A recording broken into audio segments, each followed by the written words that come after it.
times, so we'll see how this goes.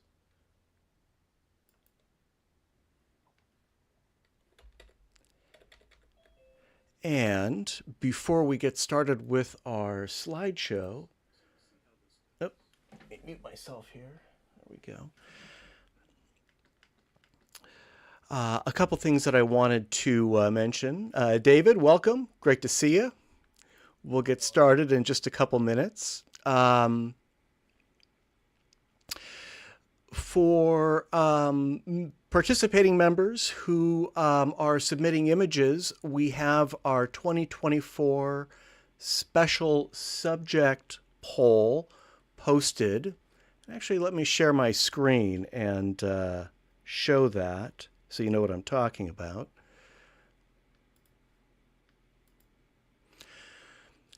So, of course, we meet twice a month.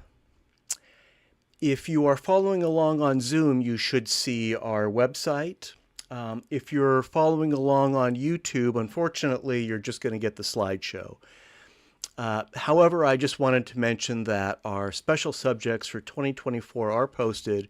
We meet twice a month, and the second meeting of the month is always our special subject. And these are the results of a poll that I sent out, a week or two ago. If anyone has any comments, wants to add something or move anything around, we can talk about that. This month, our special is creative. Next month is retinal rivalry. Pretty straightforward. Anyone have any questions about that? Probably not. Okay. And what else did I have to announce? That might actually be it. As I mentioned, Steve Siegel is out tonight. His son is performing at the Oakland Magic Circle. And if you haven't been to the Oakland Magic Circle, it's a great organization of magicians. That's all I have to say. Bob, great to see you.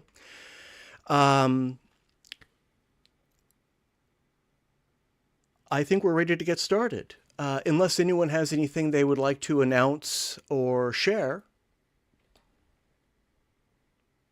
All right. Well, let me share our slideshow here.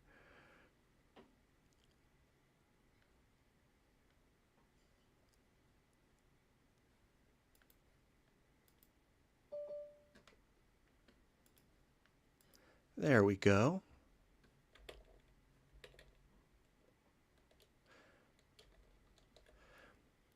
All right, if you're following along with me, you should see our title slide.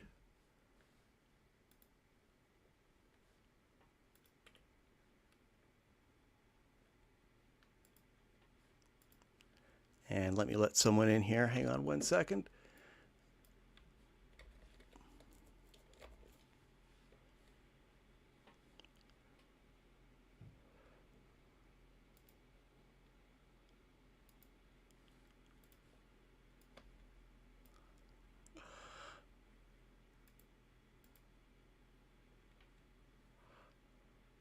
All right, going to stop that share for just a second. Sorry about that. Okay. Melinda is joining us.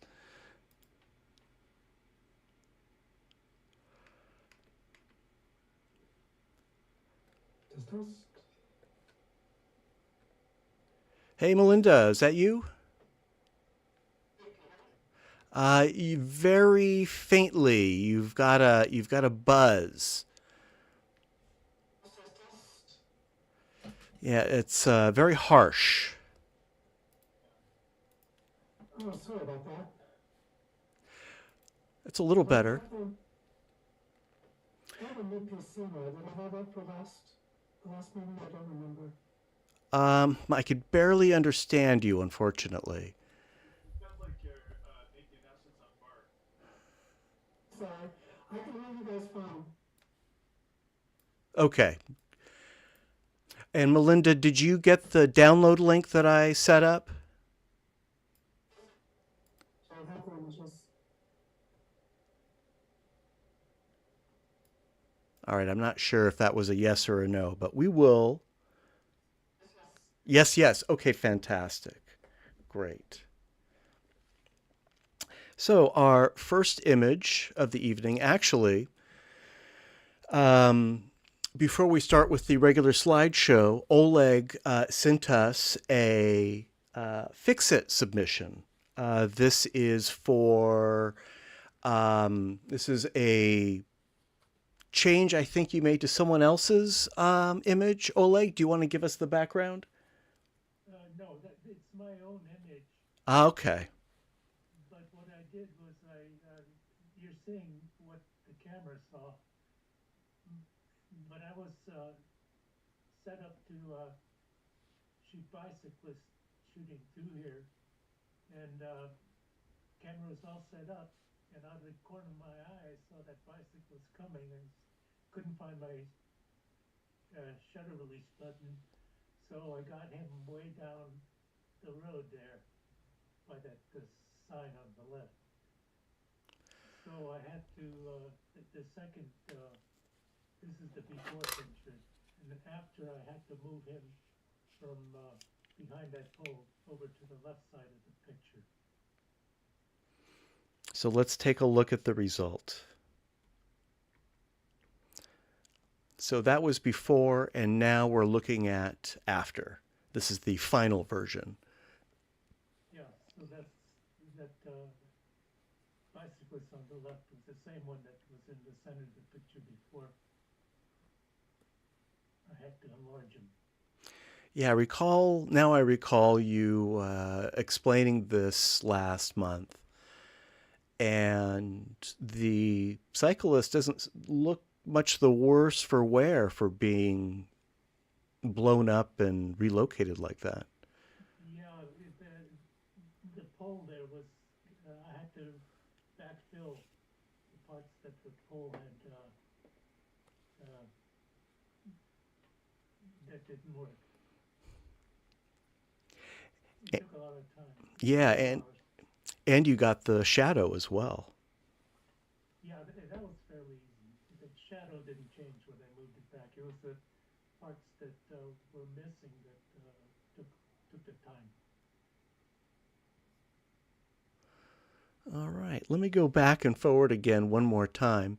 Incidentally, if you're following along on YouTube, there is a lag of 10 to 20 seconds. What do you have to do on YouTube if you're using a LumaPad to take it into 3D? So to see it in 3D, what you do is you go to the regular YouTube app. It'll probably be in a Google folder or something. And then when you have the stream playing, you hit share in YouTube, and you share it with the Leia Pix app. I think that's right. Which one is it, Herb? Leia Tube. Yes, thank you. That's right. So when you tap share, you'll see lots of options. You can email it or send somebody a text with the link to it. But that Leia Tube icon will be in there also. Tap that and it'll open up the 3D app and show it to you in stereo.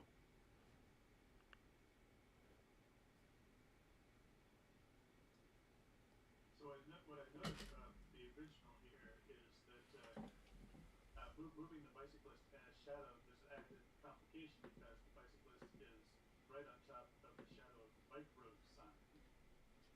And I think there might have been some confusion there.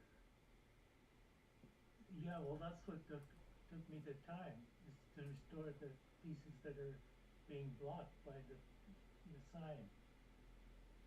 But there's also the shadow of the sign, the green sign, the bike road sign. That was no problem. I just moved that over. There's not much missing of that. I think in the adjusted version we just have the shadow of the green signpost. Let's take a look. I'm going to move forward here. All the shadows should be there. Actually, can see on the left part, part of the reflection from the sign, and then on the left is both the sign and on the same part of the road.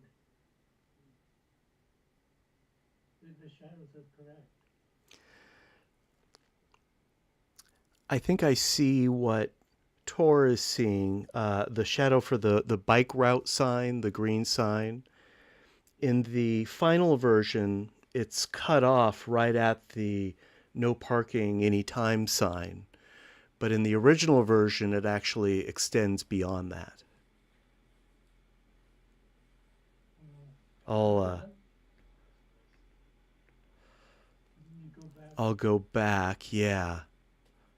Well, there you see the sign. Now you go forward again. You'll see the sign there. It just Shadow, the green sign that is directly behind the bicyclist in the original, appears to be carried backward with the bicyclist.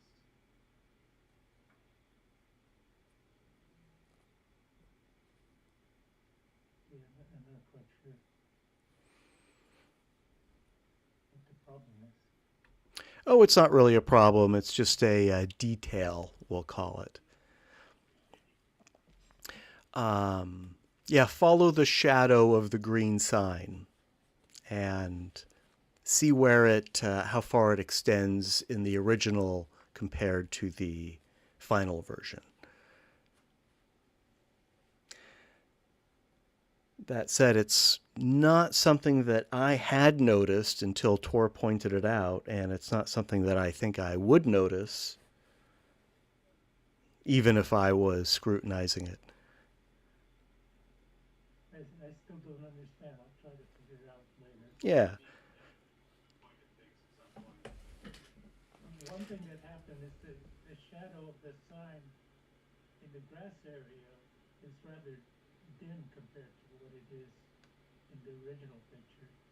That was due to how I worked the colors. All right. Well, we can revisit this, but thank you, Oleg, for showing us your technique and sharing the original, since we were only familiar with the final version. I am going to move on, and Oleg, you're still up. The next image is by you, and the title is Sun Shining Onto Stearns Wharf. Yeah, I've been doing a lot of photography with my super wide angle lens. It's got about, I don't know, at least 90 degrees of vision. And then that you can actually take pictures of the sun with it. It's so small compared to the size of the picture. So that's the sun shining on to the wharf. And you got a lot of detail shooting right into the sun. Did you you must have worked shadows highlights quite a bit on this. Yeah, the shadows highlights I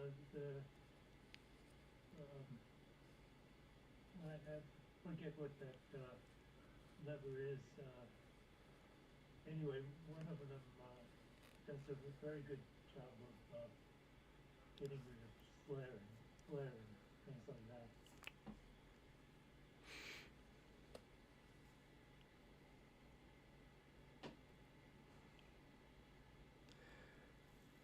I love that. Looks like a kayaker that you framed in the. I saw that.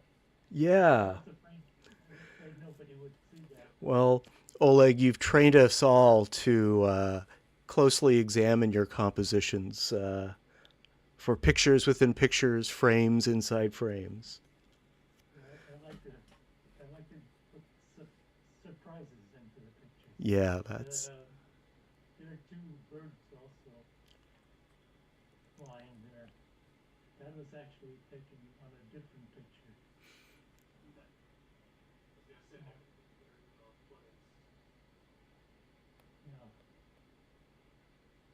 I cheated there. Well, no one would have known if you hadn't told us.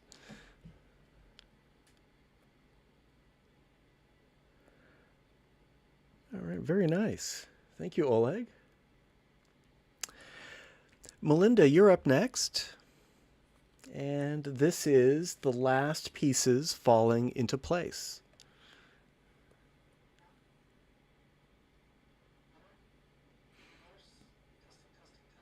Yeah, we can kind of hear you.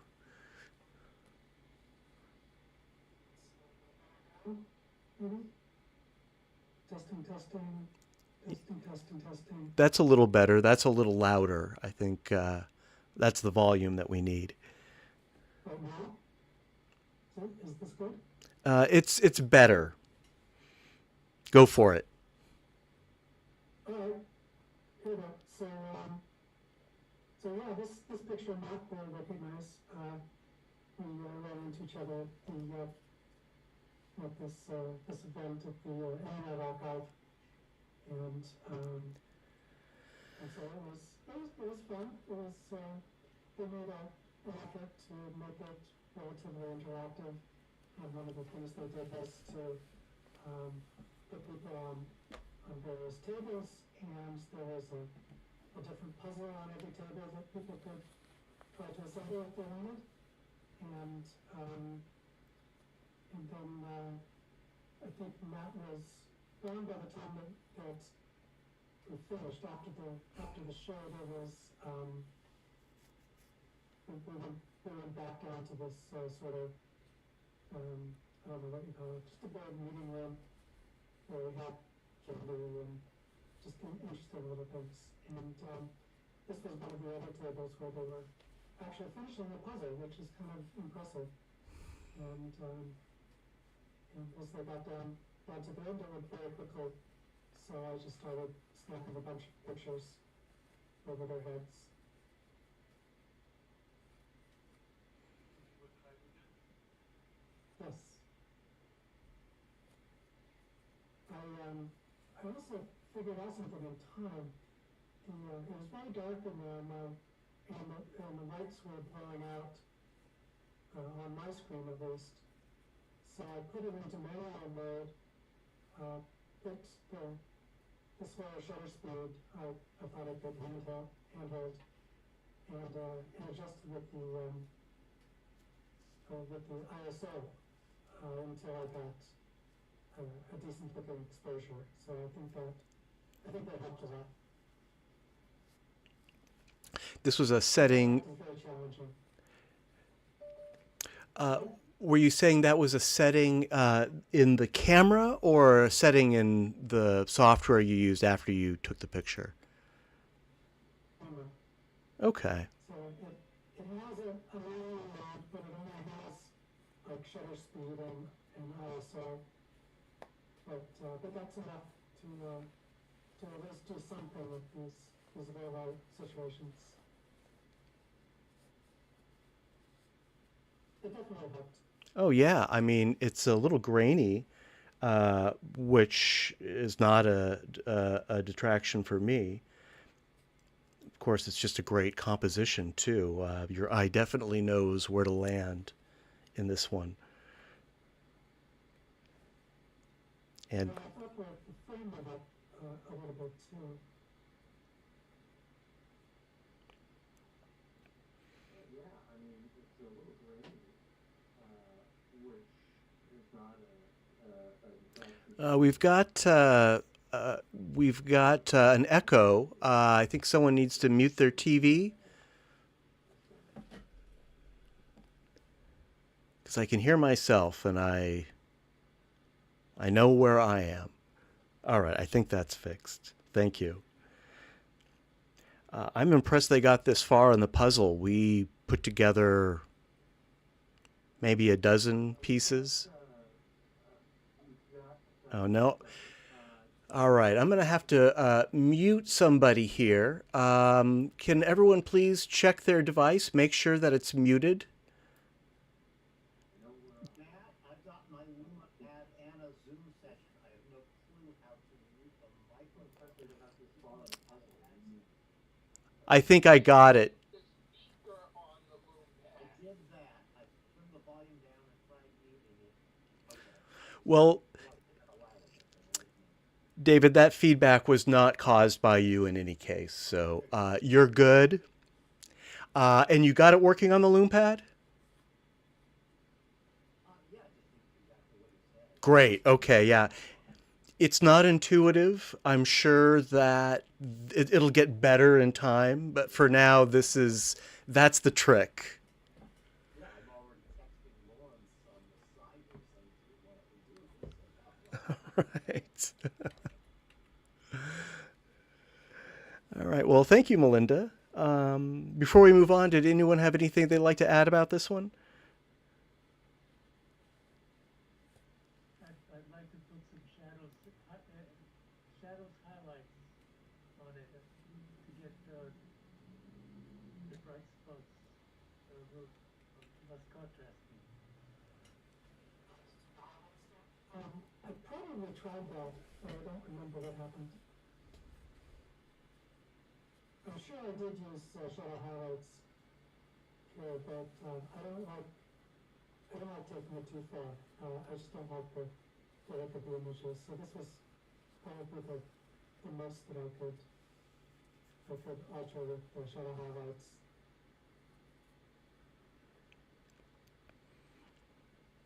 I think this does capture the illumination in the room. It was kind of a dim room too, so I'd say it's an accurate exposure. In a situation like this, I usually, most of the time, make the shadows 100%.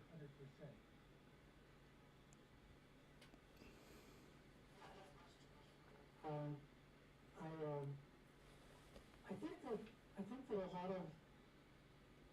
of people kind of overuse shadow highlights. It's definitely useful in a lot of situations, but it's one of those things that I think it's seldom good when it's used to the maximum. It just affects the image quality. I'm talking about blown out lights. Yeah, maybe so. I think I did bring down the highlights a bit, but Even which control it is, but one of them does a really good job on those blown outs without touching anything else. It's a good cutoff. it's useful. But I don't.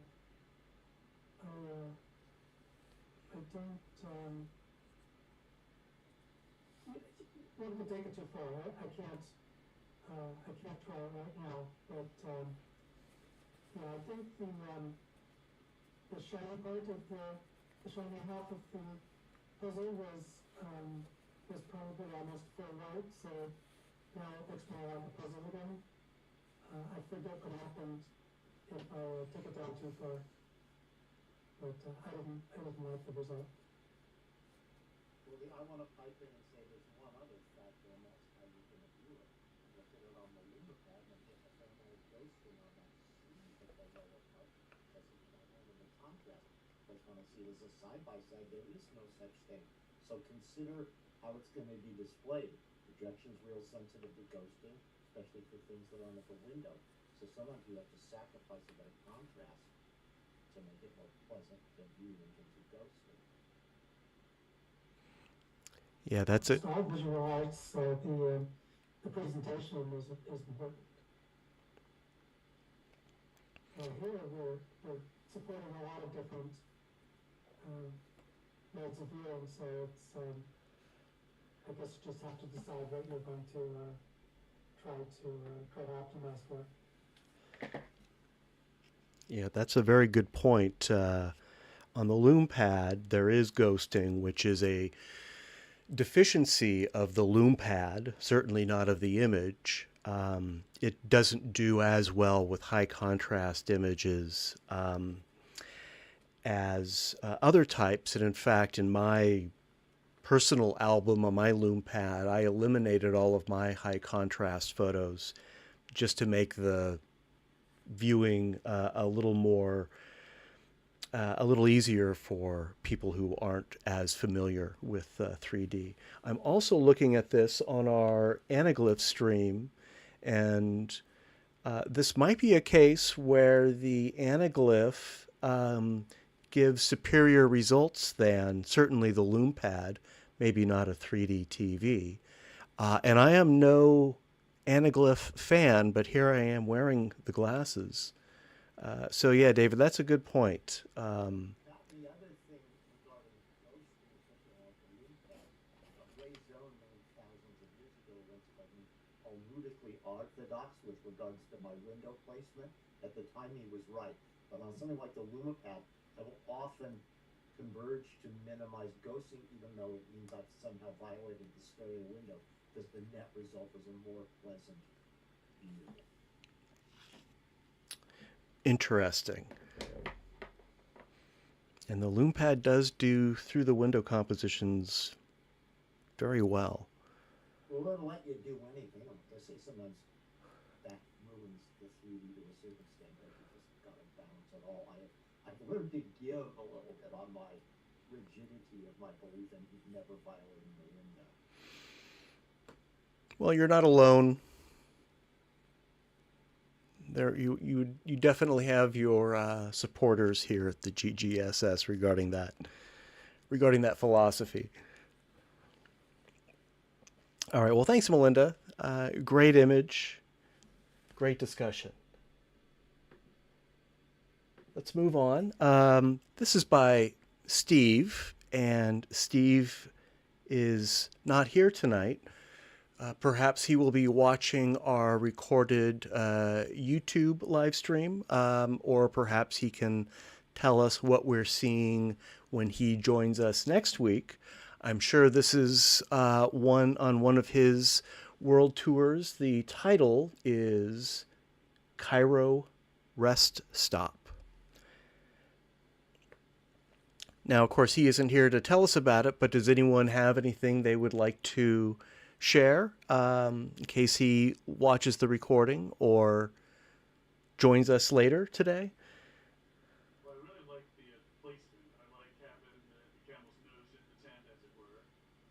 I wish we had the tops of people's heads in the background. It feels a little cramped.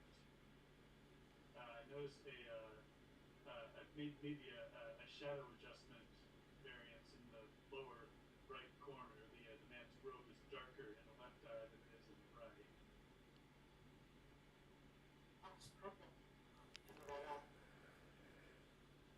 Sorry? In the right eye. Yeah, I'm not sure we got that, Melinda. You sound like you're It's transmitting from the moon. light in the right eye, where Oh, yeah, there's a blooming shadow in the right eye. it's a light leak in their realist. They need to put a little black electrical tape over it. That's something that can be easily fixed. Well, I want to pipe in, because we're talking about shadow highlights, which I use on every single image without exception, and I will defend it in depth, and I will overuse it until people tell me to go home. But on this particular case, a very useful thing would be something that Jim something or other showed us at the first virtual 3D con he did it, a workshop on dodging and burning using the overlay thing.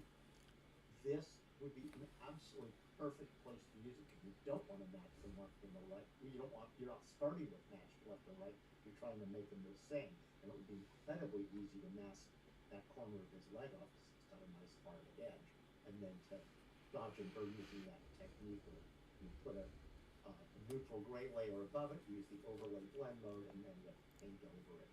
And all I'd say is like a real lifesaver in my experience. I agree with you 100%. I use that burn control a lot. And here it'd be very easy to make. Yeah, who's the guy who did the workshop? Jim? I know in my life. Was it Jim Harp? No, it wasn't. It was somebody I didn't know. That's why I can't think of his name. they won a bunch of stuff that year. You're the photographer too.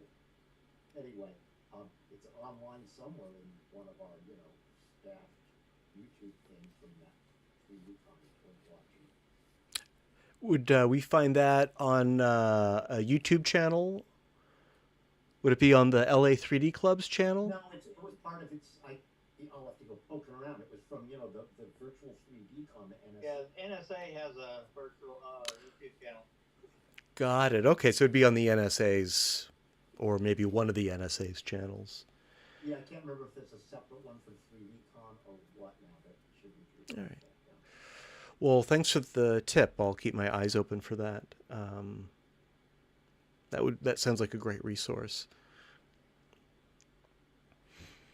And speaking of through the windows, I like how Steve has positioned the camel's head on the loom pad. It's a very pronounced effect. That's what I meant by the camel's nose. That's it. Right.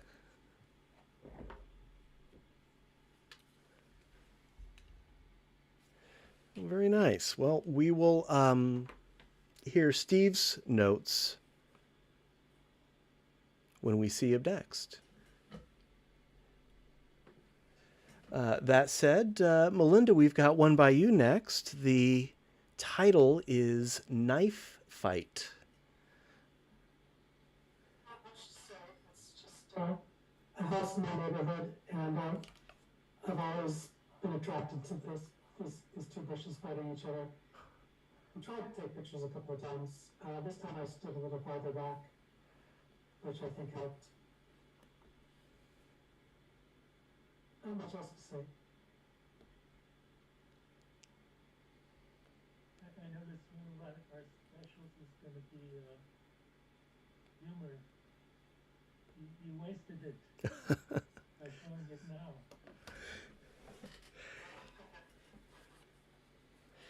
It's not a waste, it's a preview. It can still be entered in the special.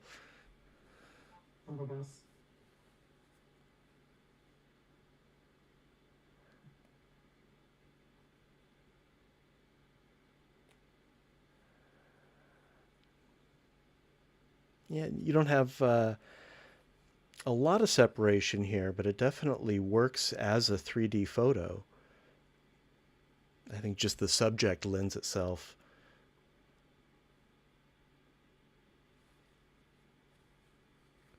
Maybe the stereo window is back a little too far.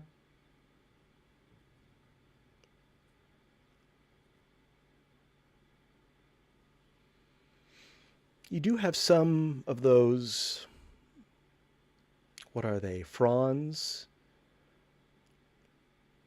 going through the window a bit. You're not, at least to me, I don't see any violations along the edge. Nothing is in front of the window that shouldn't be.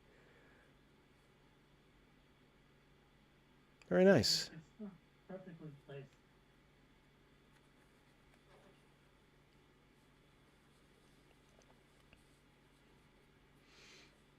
All right, looks like we're alternating between Steve and Melinda right now. That's just how the random sorting worked this time. Nothing is ever truly random. The title of this, which is by Steve, is Hollywood Hats. I think title tells us where this was made and what the subject is. Any thoughts for Steve? Yeah, I'd get rid of the bicyclist on the left. There's a person behind him. I'd spend about 3 hours getting rid of that guy. The guy in the jacket. Yeah. With Photoshop Creative Cloud's object selection tool, I think you might be able to do that in 3 minutes, although I would imagine You would still have to do quite a bit of touch up so to avoid retinal rivalry. Actually, now that I look at it, I think I could do it in less than an hour. Well, I'm sure you But, could. What's behind it is very simple. Yeah, no doubt you could do it. I'm not sure if I could do it at all in any amount of time, convincingly, but I know for you that's par for the course. 10 minutes. 10 minutes. Give me 10 minutes. Okay, well, we're not going to time you. If you want to experiment with that, I'd be happy to show the before and after again. Absolutely, I'll do that. And incidentally, and I will mention this again, with this new dual stream thing I've got going on right now, I can accept photos up until really the day of the meeting. And I say this because if there's anyone in this meeting who didn't have a chance to contribute to next week's special creative theme, I will accept submissions for next week up until, let's say, next Tuesday at noon. Give me a little bit of time to put things together. That's just some flexibility that I have now, having adopted this this mostly streaming technique, which seems to be working. If some of us will recall, last week there was a total technical meltdown at the beginning of the meeting, and I had to kick everybody off. Fortunately, people came back on. But yeah, so long story short, Oleg, if you want to play with that, take your time. And if you want to share it next week, just submit it, and I'll throw it in. Great. I know that has nothing to do with Steve's image, but hey, he's not here to complain. What's good to know about the submissions? There's something odd happening on 11. I don't think it's a compositional error. I don't think it's an error of editing. I think it's just the way some of it's laid out. But the background behind the guy in the crown seems kind of flat, like he's right up against it. I think it's just the nature of the subject, the kind of nature of this. Is anybody else seeing that? Is anybody else feeling that? I see it too. I guess this must be a W3 shot. And I'm guessing that he zoomed in quite a bit. I noticed that the figures in this image don't have a lot of roundness.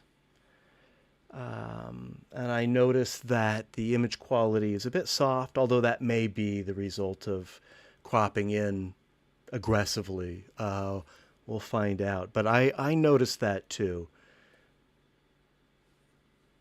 I mean, that tree kind of looks like a cardboard cutout of a tree to me.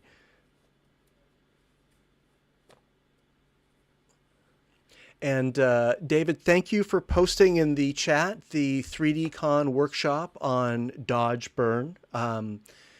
If those who are on Zoom haven't seen it yet, be sure to check that out.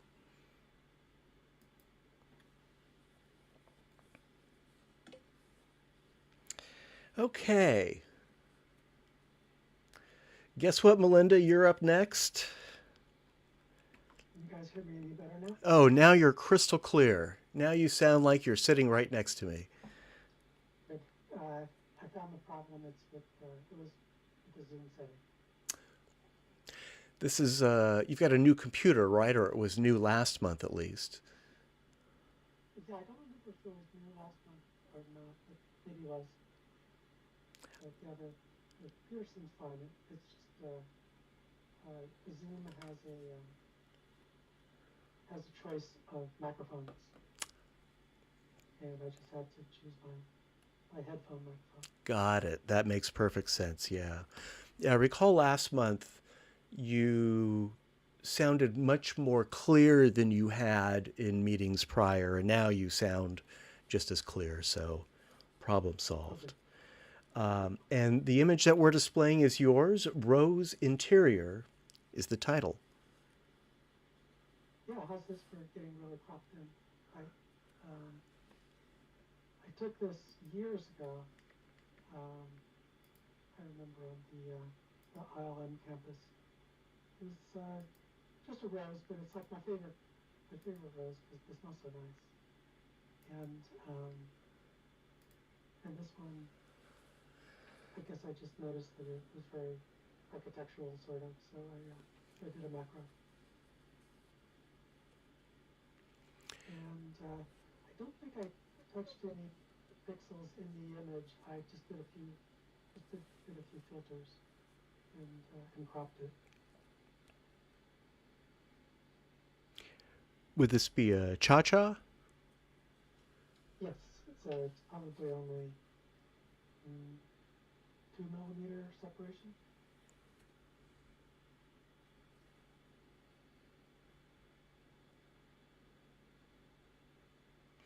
And did you use your smartphone for this?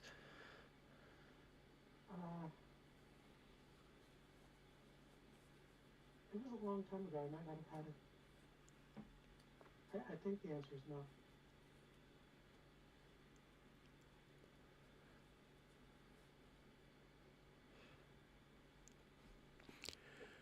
Well, beautiful color, and you've got some good detail in there too. There's definitely a lot to explore.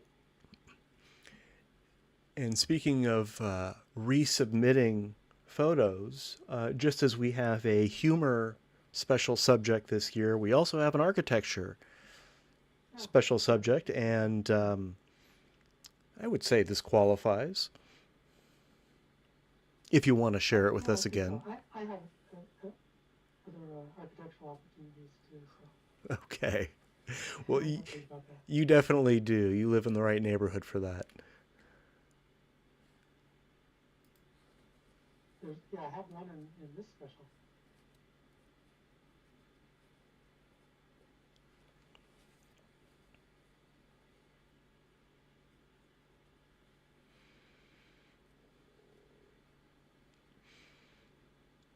And I'm guessing the illumination is all ambient light from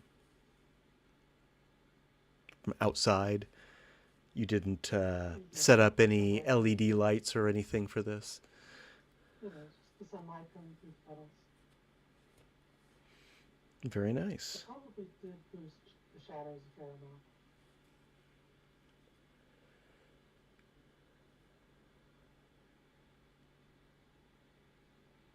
All right. Well, thank you, Melinda.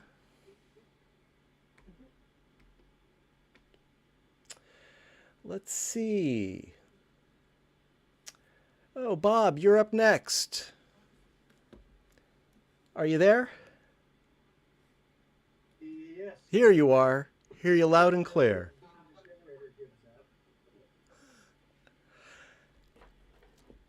Bob, I'm so impressed you were able to join us. I don't know how you're doing it without electricity. You mentioned a generator. I'm sitting in the dark, basically. But, I've got a generator hooked up outside and able to get some juice in here. Well, that's dedication. Thank you. My pleasure. Tell us about the. Tell us about what we're seeing here. The title is. Oh, you know what? Actually, I don't have the title. Can you share the title with us? Oh, I forget what I call this stuff. 3D beer boys. I don't know, bros. This is my friend Gary Meyer, who many of you may know. Yes. And on one of our trips together, we were passing through Mariposa, and this shop had these robes in it. We just had to get them. So we have a tradition at New Year's. This was New Year's Day, and I had discovered, living in Lagunitas, that there is a Lagunitas Stereoscopic beer, a special edition that's being sold. And I got myself 2 cases. I'll have to post a stereo of them. But yeah, this is our New Year's toast. Bob, I totally thought that those labels were a mock-up that you had made No, that for... is the real deal. Wow. If I had light, I'd show you next week. Show you the 6-pack. I've got 2 of them. But no, that's real beer. And this was taken by Gary's wife, Kathy, with my iPhone. Did you train Kathy to do cha-chas? Let's see. On this one, I was trying to think if we used the Suji's i3D movie app. But no, I think, yeah, we just held still and had her move. Yeah. Wow. And I think we had to take 3 shots, so we had a choice. But, You were holding very still. I certainly Yes. don't see much movement. She must not have delayed much between exposures. oh no, I think I had her do a burst on it and just move sideways.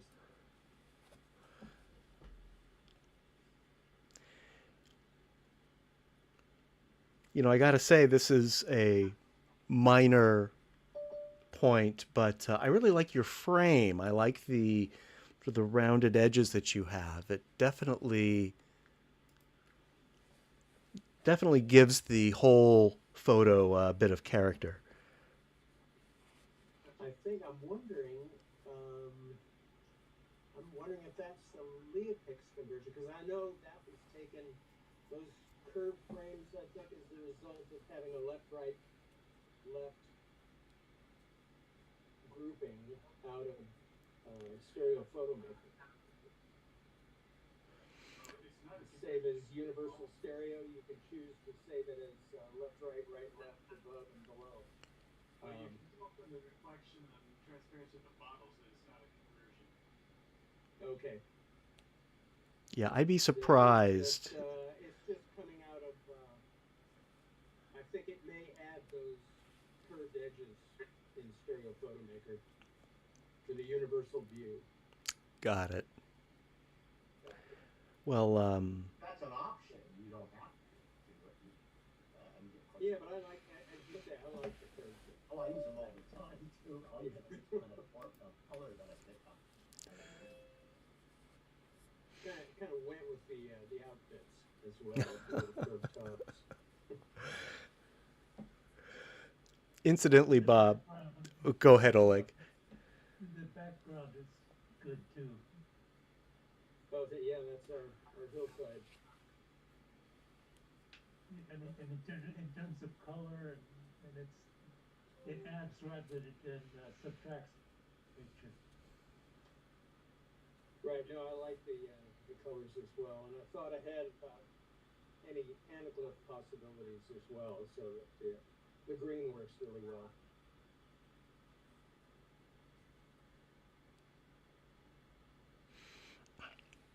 Now, Bob, by the way, last year, or maybe it was even in 2022, I don't recall, Gary Meyer submitted maybe 8 or 10 really creative, well-composed stereo photos, and we enjoyed them at a meeting. We talked quite a bit about them, but he didn't make it.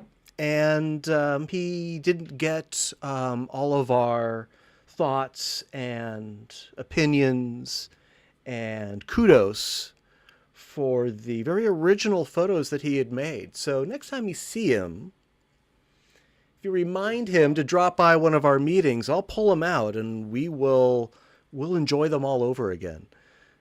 Was that session recorded that you could go in and check out? No, this was before we were meeting online, but it was, well, we weren't very sophisticated back then. We weren't recording anything. Well, I will definitely let him know. Yeah, they were very nice and very original, and of course, we just, love seeing anybody's stereo photography. So he's got an open invitation. What was that, Herb? And he's, I think he's with Steve tonight at the magic show as well. Okay, on a related note, I put a link to the beer in the chat. Thank you, Herb. You get it while it lasts. That is totally appropriate. Yeah, I think the alternative title for this was Happy New Year. Happy New Year. And I put a link to that workshop, which turns out was by Jim Swallow. Yeah, thanks, David. Yeah, that's also in the chat. Be sure to check it out, everyone. Jim Swallow's highly useful 3D Con workshop on image, dodge, and burn. I'll definitely check that out. And yeah, speaking of dodge and burn, I think dodge burn was a tool in Photoshop 1.0 back in the late 80s, I think it was. Certainly predates shadows highlights by many, many years. Still an essential tool. Still, The thing is that the way Jim tells you to do it is with a layer that you paint on. It's completely non-destructive, and it's extraordinarily easy to go and alter. You can use all the masking tools in Photoshop. So if you have an object like that guy's leg, and you want to dodge it, the first thing you do is select it, and then you go down on it, and then it's completely screwed up. yeah, non-destructive photo editing is something I'm just learning myself, actually. Can't wait to see it. As many mistakes as I do. Right. It's like, oh, thank God I didn't paint this right on the background image. Right. Well, thank you very much, Bob. Very charming. Sure. Let's see. Next, we have one by Oleg. And the title is Couple Shading Eyes from Sun. Oleg, looks like you're shooting into the sun again. Same technique, I'm guessing? Same wide lenses? Yep. And again, in order to get that detail of the flag, I used the shadow highlights and got rid of all the, I forget what the name of it was, but it's not the shadows, it's, I guess it's the highlights that you set to 100, and then you get all the detail that you could possibly get out of the picture.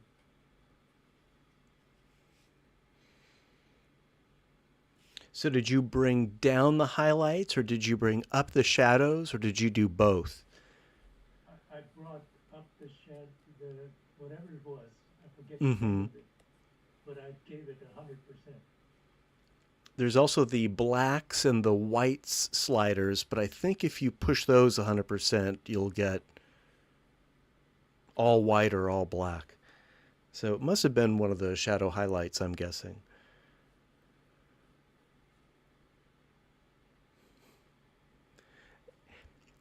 And Oleg, what did... Oh, go ahead. It works very well. Everybody should be using it, in my opinion. Well, I can see plenty of detail in those shadows. Well, not in the shadows. I'm talking about the highlights. The shadows were actually gotten through another, I forget the name of it. Any curves or something like that? Mm-hmm. Curves, sure. Yeah. Yeah, that's a tool that you can use for that purpose. So the... Contrast. Yeah, contrast too. The curves is I used the curves of nearly the picture to balance the material, Yeah, me too.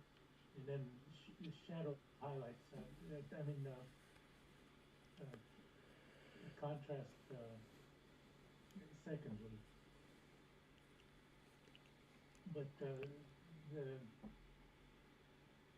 the curves is very good because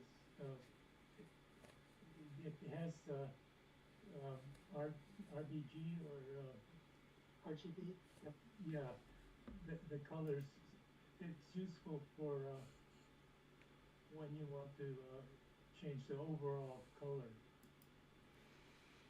Yeah, I usually start with levels and try the auto levels, and then I look at the individual color channels to see what it did. And sometimes I'll adjust those. Usually I'll adjust them, but but I like letting Photoshop have a shot at it first. Yeah.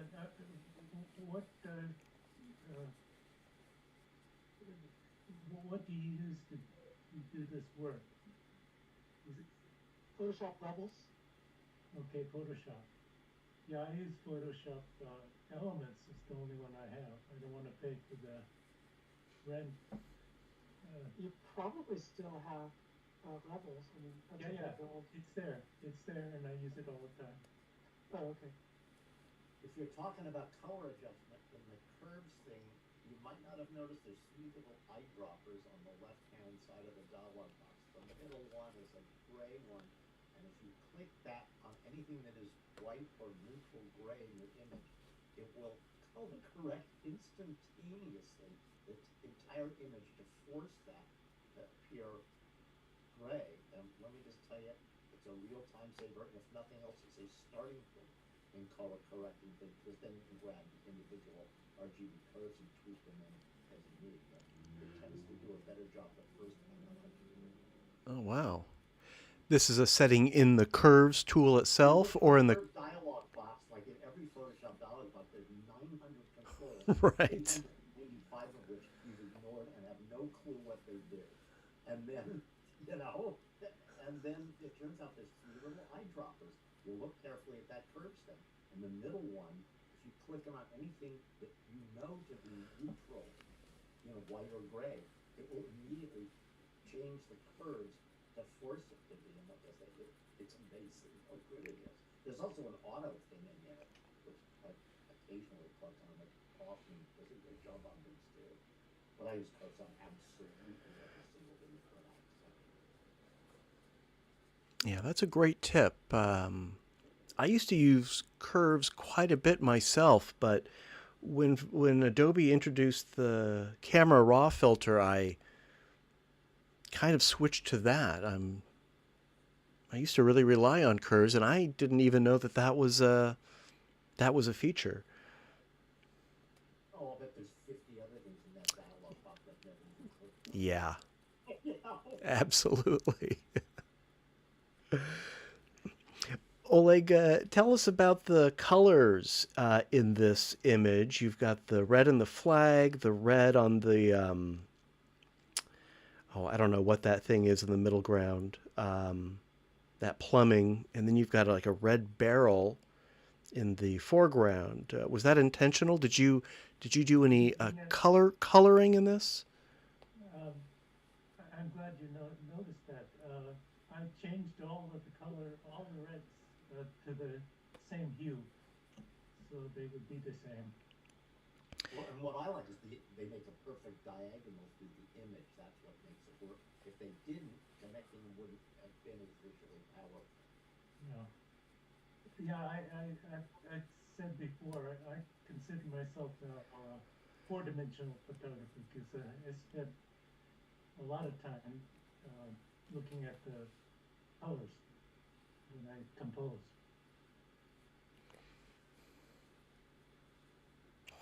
Did you ever have any thought of taking the Harbor Restaurant lettering and pulling that into the same color? No, that would be It'll stand out because it's in the shadows, but it'll work. I think I'll try that. Thanks for the tip. and it's easy to mess. That's the good news. And Oleg, what's the trick to get people to stare into the sun for your photography? I set the my camera up on a tripod and just wait for them to come by. I set my watch to 10 minutes. Nobody comes by, then I go to another place. But it's surprising how often you just wait for a few minutes and all of a sudden you got a picture. I used that technique when I was fishing. You'd find a spot, you'd be there for 10 minutes. If nothing happens, you look for another spot. It's amazing how much can happen in just 1 minute. Matt, can you hear me now? Hey, Jack, welcome. We can hear you. Oh, I'm on. Yeah. You're on. Okay, I've been listening to all this. I thought maybe I was muted, but I guess I'm not. No, you sound loud and clear, and we got a couple of your photos coming up pretty soon, so you'll be ready for them. I'll be ready. All right. Well, thank you, Oleg. Beautiful image. And the next photo is by me. The title is Fisherman's Wharf with Sky Star Wheel. And I think some of our longer term GGSS members will recognize how I captured this. A couple years ago, we took a field trip on a red and white ferry, little tour around the bay. And I took that same ferry tour a couple weeks ago. We had family in town and took them on the tour. I ignored the family and just shot photos. So this is a cha-cha as the ferry is moving parallel to the coastline here. And I can't tell you exactly how much it moved between exposures. I was using my Canon Rebel DSLR in burst mode, and these two frames are maybe, well, they're definitely less than a second apart. Maybe half a second or 3/4 of a second. I can't tell you exactly. I had a few to choose from. This I felt had the most comfortable depth. And the sky is original. Sort of an overcast day, so there's plenty of ambient light. I did push up the shadows a little bit in this. And fortunately, they did turn on the lights of that Sky Star wheel. I've ridden it twice. Once when it was in Golden Gate Park. That was during the pandemic. And then again, after they moved it to Fisherman's Wharf. Yeah, it's nice. I'm just thrilled that I got a photo of it because I'm not clear. I don't think it's a permanent structure. They do move it around. So I think it just looks great. It's a nice contrast, that circular shape between the vertical skyscrapers. And that's all I've got about it. Thank you. I'm wondering, were you aware that that building in the background was perfectly placed behind the Ferris wheel? I was, yeah. I had several batches of photos to choose from, and some that I think that's the Bank or the old Bank of America building. On some they were more on the left, some more on the right. I found that having that building behind the wheel helped separate the wheel from the sky. It really did improve the picture. Yeah, I like it. Thank you. I just wish the building were a little taller. taller buildings, you said?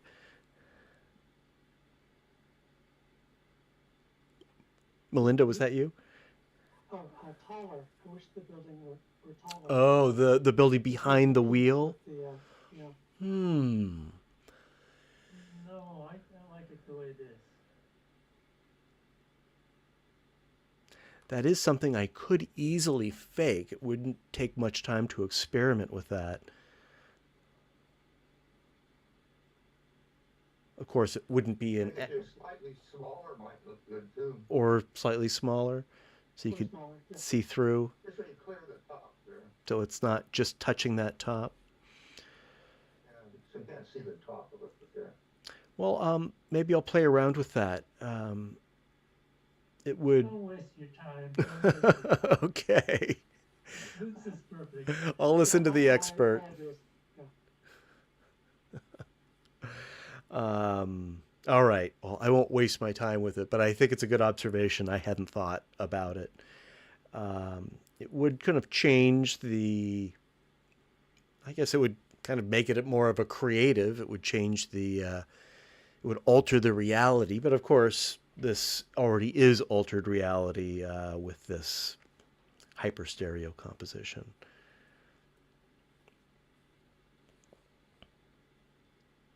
All right. Yeah, thank you very much. And you're going to see some more of these tonight.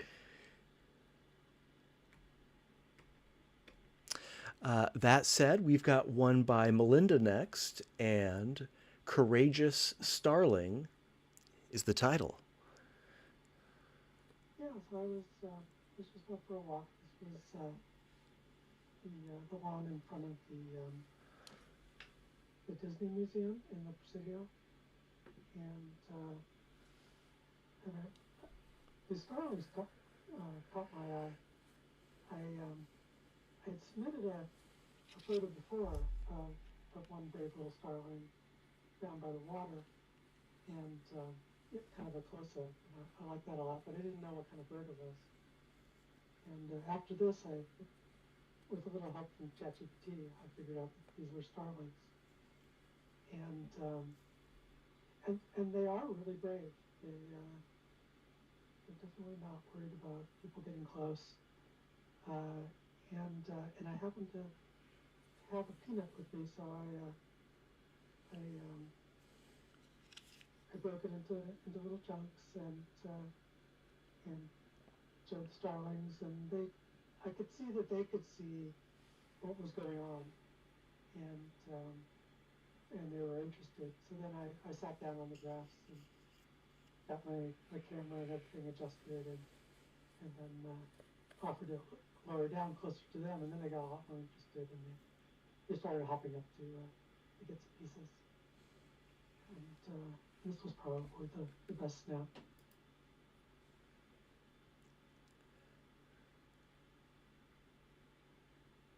Terrific. I like the transparency of the blurred wing. Yeah, I like the whole shape of the bird. It's all so smooth everywhere.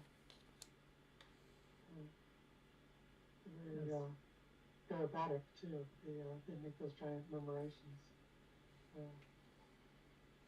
And so you can see what beautiful little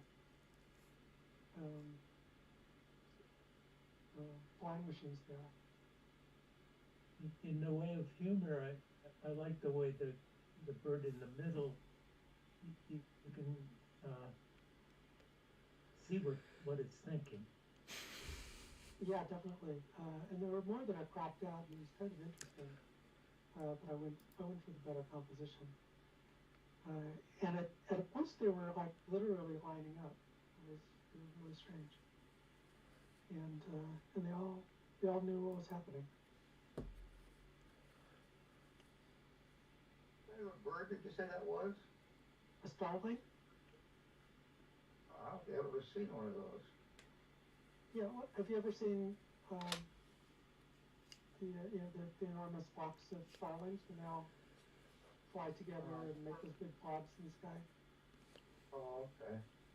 Yeah, those are starlings, and they're really quite beautiful and interesting. And I didn't realize how courageous they were too. So they're very approachable. It looks like there's a peanut in flight next to Yeah, the I think, bird's beak. yeah, I think he picked up that piece and just lost it. There were several false starts. Yeah, that's really And he lifted capturing out, motion. but yeah, it's just behind his beak. And I think he missed the mark this time. It's very dynamic also the way the bird that the starling that's on your hand isn't really perched putting its weight on its legs. It's really in motion. It's a great action shot. Yeah, I think it's in the process of just bouncing off. I think he flew, Ah, grabbed with his claws and just made a snatch for the peanut, and this is probably it, when it's just beginning to jump backwards. incredible synchronization on that hydrogen one. Yeah, it did a pretty good job. In daylight, it's pretty good. Yeah, This is right at sunset, just a few minutes from sunset. And all of those black shadows are starlings. Some of them are to the left, and they're casting these long shadows.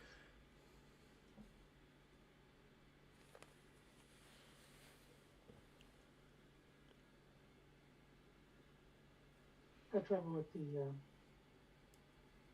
whites blowing out on my thumb, unfortunately. well, considering the shutter speed that you needed to capture this, I'd call that a fair compromise. Yeah, it was all default, so it was all auto, and it's not bad. And I probably could have stayed there and tried adjusting the manual settings and stuff. Eventually, they did leave all of a sudden, and I couldn't even see why. I figured there was a dog or something behind me, but then when I looked back there was just nothing. So I think they just decided it was time to leave, or they saw a flock or something they wanted to join. Well, and as you're standing there setting your camera, all the action is happening around you that you're missing. So it's probably best in this case just to use the auto settings. I think you're right. And did you crop into this much? Yeah, I probably was probably about at least a third off the width to the left. There were a bunch of other birds. Maybe the three that you see are kind of in line, and the other ones were interesting, but I didn't like the full frame composition. Sure. All right, that's a lot of fun. Thank you, Melinda. Thank you. Jack, we've got one by you next. I think this is one that you've been working on. I think we saw an earlier version of this. The title is Tamalpais View. Yeah, this is a cha-cha, but I did a lot of grading work on it actually. It's kind of an unusual shot. I'd be quite appreciative of any comments that any of you have on it, both good and bad. Is that those rainbow colors in the? I'm sorry. Are we looking at rainbow colors in the foreground? In the one that's closest to the bottom. Yes. Yeah. those are definite rainbow colors. However, they weren't actually there when I took the picture. Okay. Yeah, it looks nice. But it fooled you. You thought maybe that was real. No, I didn't know. Yeah, it's kind of unusual. I think it could be real. I noticed the clouds in the far background. That's the fog that comes through the Golden Gate, and Yeah, then it just goes in a straight line without spreading out, just like toothpaste out of a tube all the way across the bay. yeah,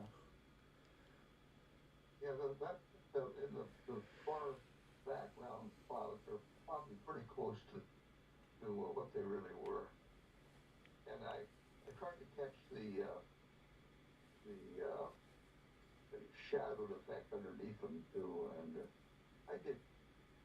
I There's quite a bit of braiding work has gone into the clouds.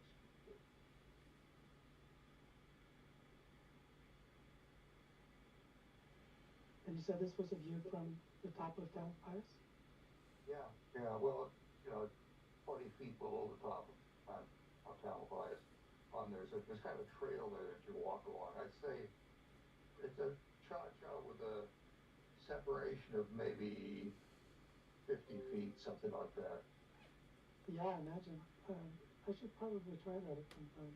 It's an interesting composition. Yeah, and you can get certainly from one day to the next, you get quite a variety of images depending on the clouds and everything. Yeah, very nice. Jack, I love You the. could enter that in the Southern Cross one and give them a chance to shoot it down. Jack, love the composition. Think you should definitely enter this in internationals. I do see there are some really soft edges. Particularly, there's like some middle ground hills that the foreground fog sort of comes up against. And some of those edges just look really blurry. And I'm guessing what it is that was an area that you maybe did some cloning or some retouching. And I think if you set the hardness of your brush in Photoshop, you'll get sharper edges for those. And that's a option. It's in the brush tool. Okay.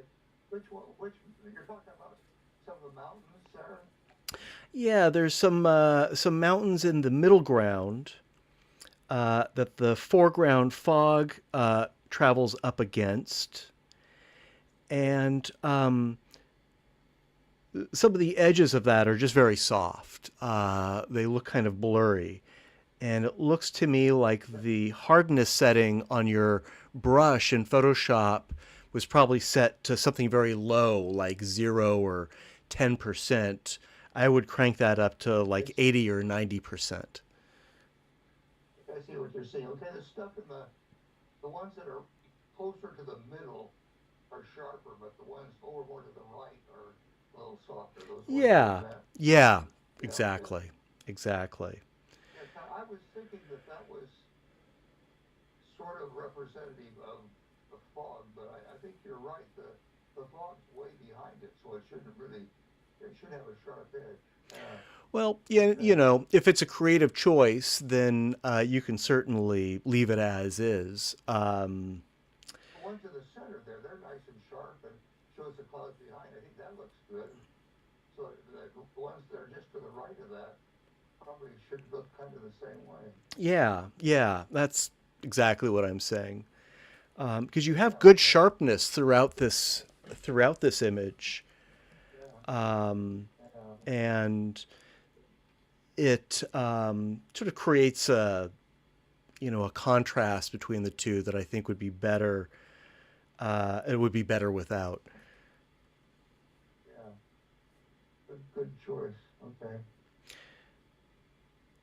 So I don't mean to kick this one back to you and make you work on it some more. But if you want to show it to us again, I'm happy to share it. If you're planning on working on it some more. Oh, okay, thanks. Yeah. This was a lot of fun. Well, and this is from a Mount Tam hike that you took, right? Right. This is a real cha-cha. I'm guessing you used your Samsung phone. Yeah. Yeah. Yeah, you were up there. It definitely captures a moment. What was really difficult is if you look at that on the lower left side, kind of all the ground forest that kind of goes out into that little triangle point, and then you look at the sea stuff on the just to the left of it, the shore wharfs and things. That was very, very difficult. I rearranged all that, spent a lot of time on it. It was very difficult to get it looking like it was all in the, right three dimension and everything. And it still isn't perfect. If you look at it, why you could convince yourself it's wrong. that was that's a lot closer than it was when I started putting this stuff together. It was just very, very difficult to line up in a 3D, look realistic way. Yeah, I think the 3D is very good. It's comfortable for me. It's definitely hyper, but that's a creative decision. It's not too hyper for me. I think that really, really succeeds.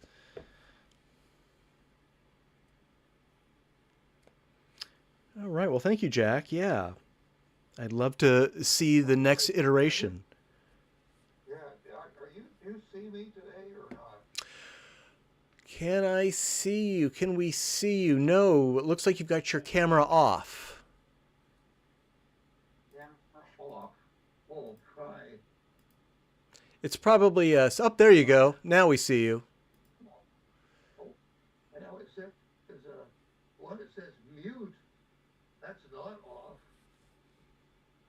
That would make me think it was muted. We see you now. You would be muted to us if you click Okay. that. Okay. Yeah, we hear you loud and clear, and now we can even see you. It's good to see you again, Jack. Thank you. Before, Herb, we might have just missed you. Good night, Herb. Appreciate you dropping by. I did want to, before we move on to the next photo, I wanted to talk about a post that's in the Zoom chat from Michael in Melbourne, Australia. Michael, if you're still online, really appreciate you tuning in. I don't know what time it is in Melbourne, but great to have you. Michael mentions Pot Player to view in 3D on a passive monitor. I'm not familiar with that. Can someone explain what this Pot Player is? Does anybody know? I'm going to pop in. I'm already running it based on a suggestion. It looks like a damn charm. It's equivalent to a stereoscopic player. It is a player free that will run virtually any conceivable input, including a URL, and give you, just like stereoscopic player, any conceivable output. Like the Anaglyph, you name it. So what you just do is go in and you tell it, here's your input, it's the URL of your live stream, and then you tell it, okay, now I want to see it roll in or leave.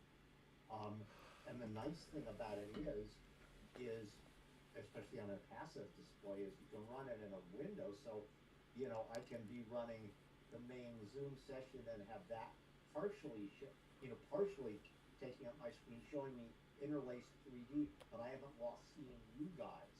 You know what I mean? So it's you could make it full screen too, but it's totally flexible. So as all heck, it's free. Although Dave Kamau always claims very careful where you download it, because there's somewhat the Russian hacker site that also provides it loaded with spyware. But you can get it straight from their website. That sounds very interesting. I'm going to have to explore this. This might be something that we can suggest for our viewers who don't have, a regular viewer. So, David, you're saying that on you have a passive I mean, but yeah, 3D screen, like a TV. I decided I wanted to run it at Anaglyph because your hair is too wide or whatever. I could be doing that too. And on the same screen, you're doing the Zoom meeting and you're viewing the slideshow in 3D. Yeah, exactly. So I got it in. But that's your choice. You could just have it take over the screen. But I want to see you guys talking. So Right. I have a window that I simply make active over the Zoom session, which is now running in the background, and it can be resized and moved. But it's interlaced, and so I pop my glasses on and boom, I'm watching it interlaced. And Player has a lot of other interesting things. It's actually, I would say, better and more powerful than Stereoscopic Player, although it's also way harder to use and has more confusing menus. But one of the things it has is you can simply define a region as if you were making a selection in Photoshop of your screen and tell it that's your input. So let's say if you had a YouTube thing running and you haven't made it full screen, you just got part of it running side by side, a small part of your screen, you could lasso that and say, now show me this. That's your input. It's very flexible and powerful. Wow. Thank you for sharing that. I wasn't familiar with that myself. I'm thinking, boy, this application might even help me for hosting these meetings. That's exciting. It sounds to me, David, like right now you have the ideal setup for a Zoom stereo photography meeting. It's like you've got the best of both worlds. You've got it in 3D and you've got the Zoom meeting itself. You're not juggling different screens. You're not tabbing back and forth. It's... Well, I am, because I've also got my Luma pad sitting on. Okay, well, theoretically. It's very flexible, and it's great if you don't have a Luma pad. So yeah, it's like I say, it's convenient because I can run it in a sub, in a window, or if I said, okay, forget it, I don't need to see you guys, I would go full screen. Yeah. Right now, my setup, I can either view the photos in 3D or I can view the Zoom meeting and everyone's faces and talking.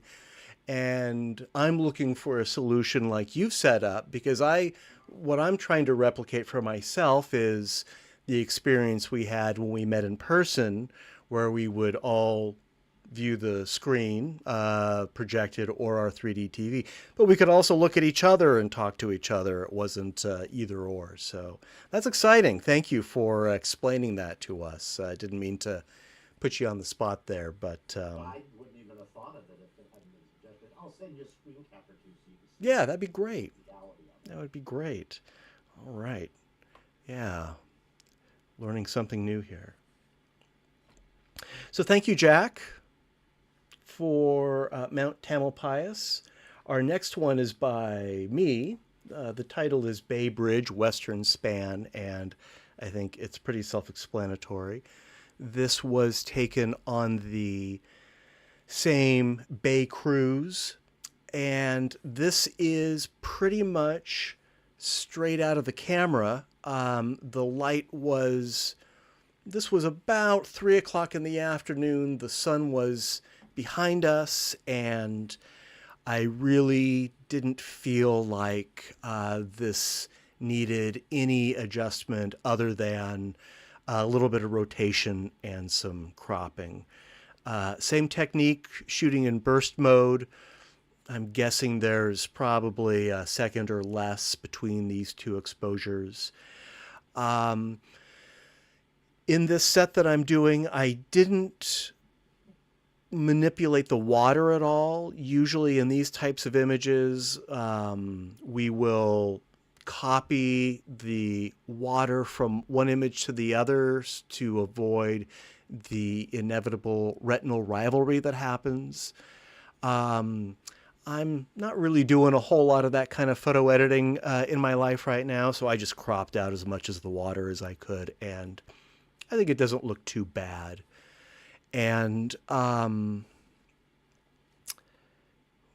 what else do I have to say? Yeah, very happy with this one. Not too exciting, but it definitely captures the subject. Thank you. I would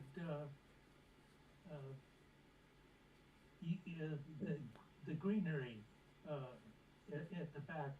I'd increase the saturation there. Give it a little bit more interest in color. I could easily do that, and I should probably do that to the sky also. It's I like the sky because it has some texture, but I could put in a little more blue, a little more of that azure. Noted. Thank you, Oleg. You could probably also set the stereo window back to the water at the bottom edge, and then make a false frame with the bridge sticking out to the right.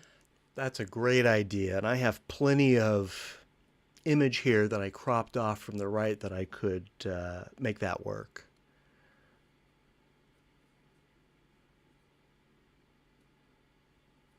Yeah, this one of the 3 stereo photos that I submitted this month, this is the one that I spent the least amount of time on. And I think I was just happy that it didn't need any radical corrections. I wasn't shooting RAW on this trip. I was just shooting JPEGs. My Canon Rebel DSLR shoots RAW, but not really in burst mode. It's a really old camera. I think it's getting on 20 years now. I have 2 of them, a pair, of course. I was just shooting with one of them on this trip.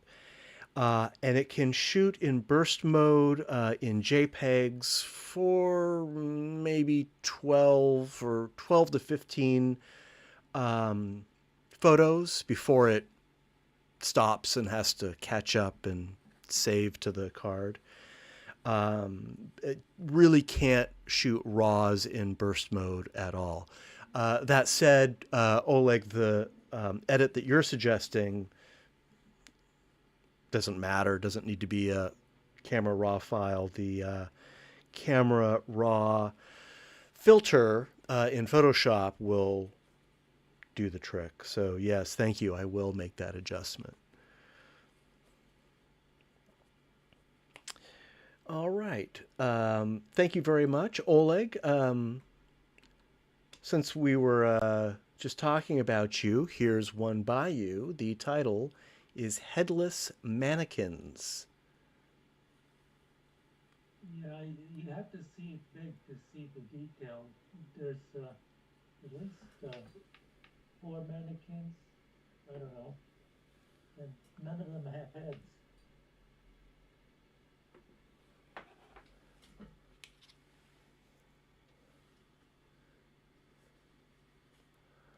One of them is just clothes hanging on a rack. Yeah. It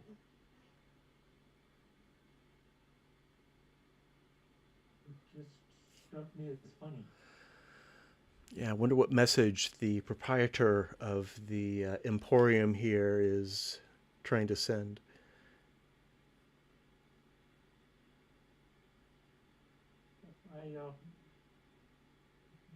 The stuff in the window on the left were very dark, so that is all adjusted.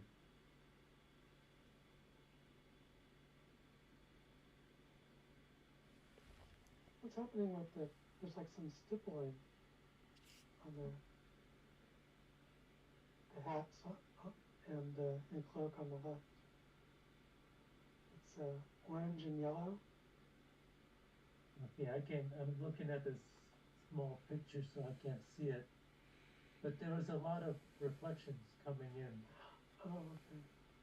from the street behind me, so, Well, no, I can see that there's some writing that's backwards. I see that. But just under the sign, those mannequins. There's two wearing a hat, and if you zoom in on those hats, it doesn't look like a stereo image. It's like the left and right eye have completely different images. yeah, I'll have to study that. I'm looking at a small image here, so I can't see that much detail. Right. I love the bright colors of the building exterior. Yeah, they go good with reds. I exaggerated that one that has Monte Emporium, the red one. It was very dark. I made that stand out.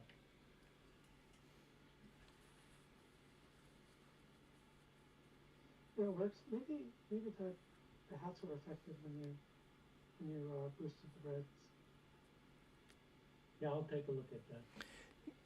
Yeah, it looks like just some noise to me, some color noise. Maybe it was introduced when you brought up the shadows in there. That happens a lot. Yeah, easily rectified, I'm sure, for you certainly. Yeah. What is the name of that control? You can select something and make it one color black. Hmm. Get the name of it. That tool. Desaturate, No. Um, grayscale. no. Well, My brain doesn't work too well. yeah, we don't want to put you on the spot, Ola. You don't have to memorize Photoshop tools and tell us from memory what menu they're under, that kind of thing. I certainly don't work that way. Colorize options. Maybe that's what you're talking about. No, it's you select.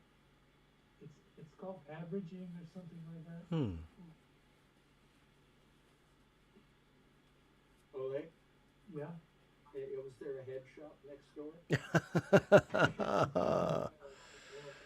Sorry, couldn't resist. That explains everything. This is in Ventura, downtown Ventura. It's really an interesting street, and I must have taken 200 pictures of the storefronts there because they're all unique, and they've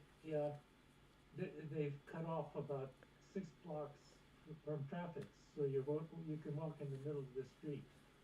That's great. Love the pastel colors.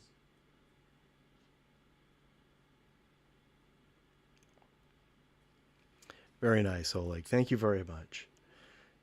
Thank you. Jack, you're up next with Mount Tam. Well,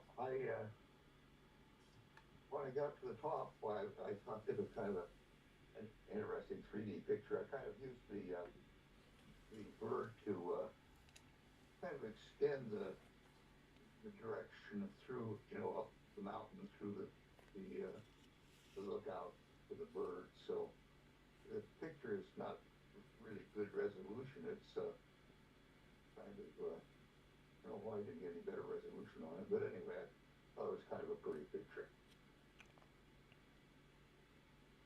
It's an elevation issues. We have the left eye seems higher than the right.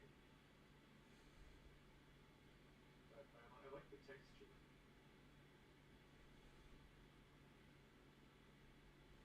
The rocks and the each other.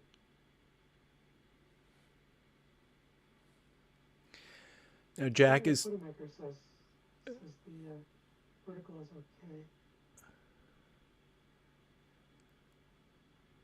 Of course, I had to sit and wait for about 10 hours for just the right bird to fly along. Is that what happened, Jack? Something like that. Pardon? What year or day was that? With birds? Actually, I tried the picture with 3 different sized birds. One about half the size, and that was the middle one that I chose, and the other one was about twice the size. And I thought that demonstrated the linear relationship that I wanted best. But if you think about it, that's really an awfully big bird. If you think about it, it has to be quite a bit behind the top. So, but I didn't think people would notice I was a little bit large. Yeah, you could easily get away with it in 2D, but in 3D, all of a sudden, Yeah, it tells you where it is, and it's right? Exactly, one exactly. big bird.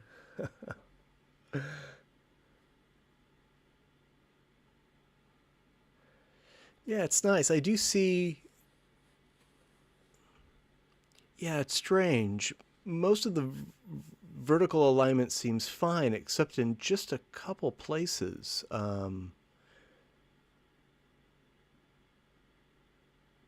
It's not difficult for me to view. And this, of course, would be a cha-cha, right, Jack? Yeah, I did quite a bit of cleaning up on it. There were a whole bunch of different, I don't know, ropes and ribbons and stuff that didn't work. So, but I can't say I really spent very much time on this one. Well, I think it works.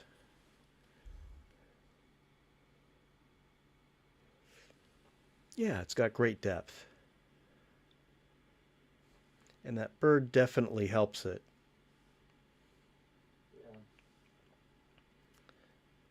Yeah. All right, thanks, Jack. Let's take a look at one by Oleg. Underwater tunnel at Zoo Lights. Is this in Oakland? It's in Santa Barbara. Santa Barbara, okay.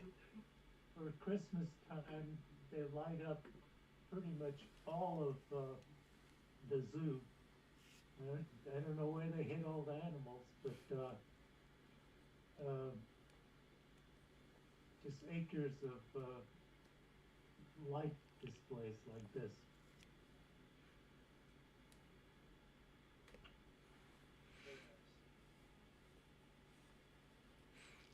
I went there for 3 nights and took about 500 pictures.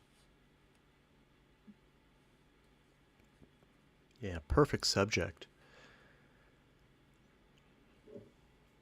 I know there's a similar annual event at the Oakland Zoo. And every year I tell myself I'm going to go and photograph it, and I never do. But this encourages me to try again next year, or actually, technically, this year. The surprising thing is people with smartphones were taking pictures all over the place. Those phones really like this kind of photograph.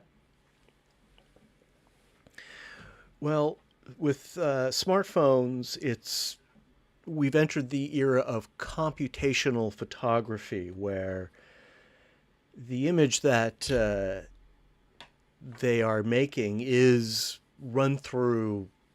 You can think of it as having been run through all sorts of auto filters. There may be some AI thrown in there to detect skies and people and whatnot. But yeah, I think, as many of us will attest,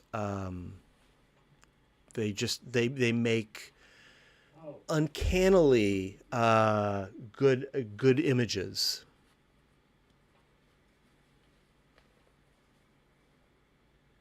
I think we see that. Oh, go ahead. Yeah, most of the people there were actually shooting videos. Sure. Yeah.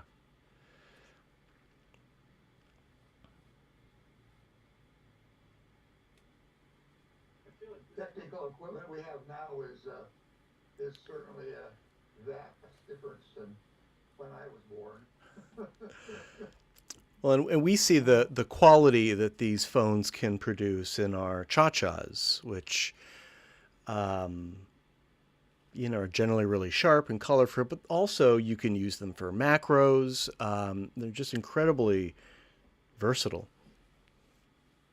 I went through college using a slide rule. So did I.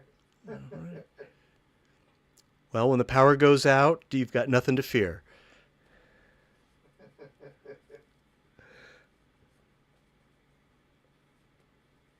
Yeah, the resolution is amazing too on these new phones. You can really crop in far.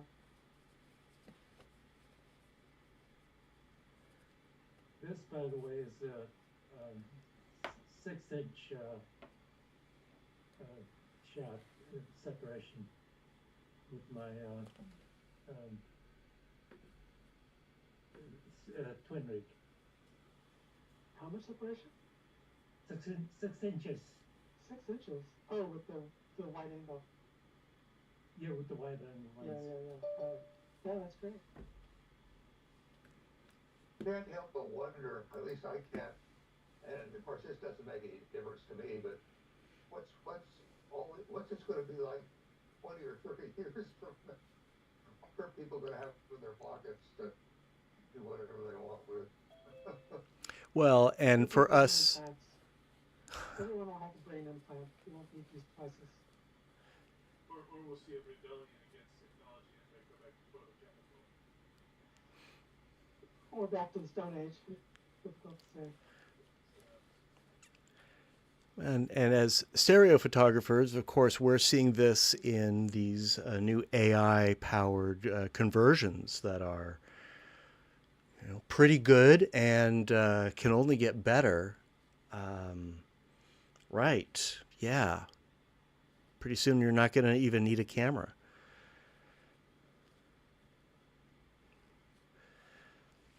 Yeah. Thank you, Oleg. It'll click into your brain electronically, and it'll wrap it out in your brain. Yeah. Well, I think all you need is an implanted chip in your brain for that. All right. Thanks, Oleg. There's a device that just came out that you clip onto your lapel or something, and it videos everything in front of you. And then when you have like notifications on your phone or something, you just look at the palm of your hand, and it projects the text onto your hand.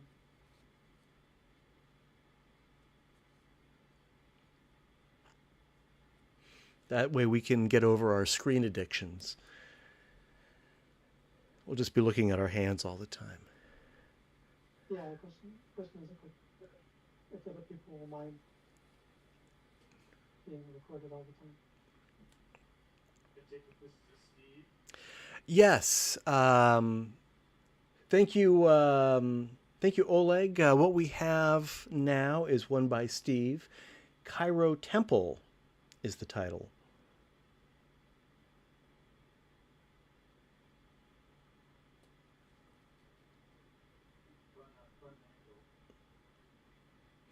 Yeah, I'd really love to get that obelisk right center framed in that gap. But it looks like Steve maneuvered to the closest possible position to achieve that, short of moving the obelisk. Yeah, you don't want it too pretty. Right. It was a great exposure.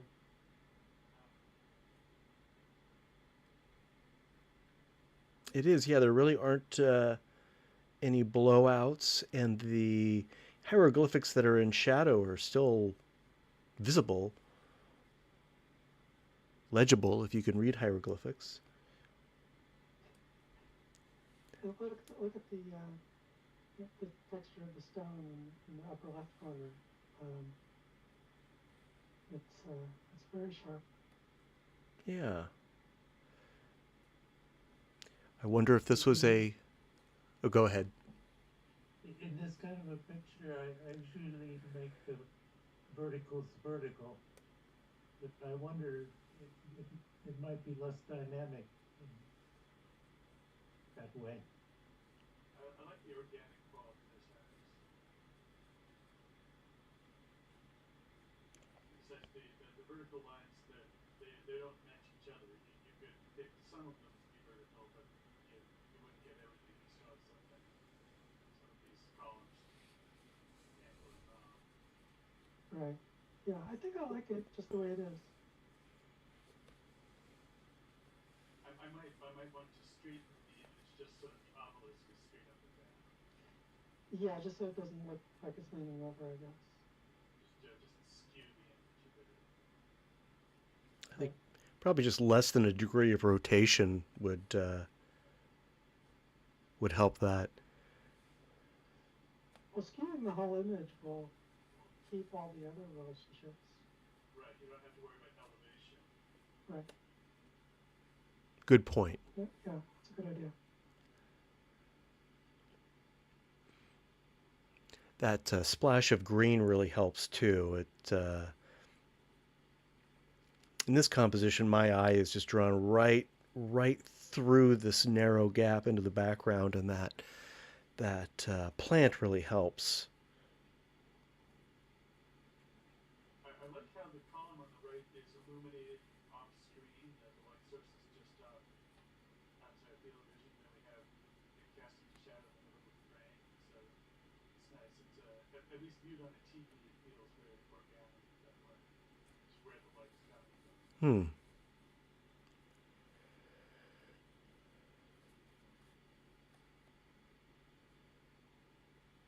Yeah, I'd love to know more about how Steve made this. Well, that's just the terminator between the light and dark side of the tower. The fully illuminated other side of the just Right. the curve to the column. I like how it works.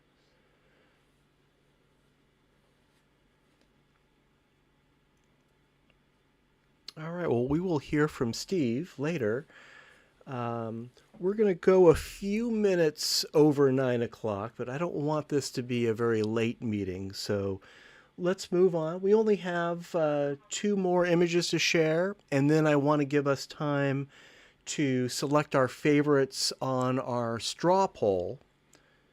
So I'll stop talking and I'll just move to the next one, which is by Jack, and the title is This Is Mine. This lizard I shot in the aquarium, and it's actually through the glass, and his hand is against the glass. Oh. I decided to make it like this, so he's actually telling you to get away from my spider. So I got a kick out of this one. I was wondering about that.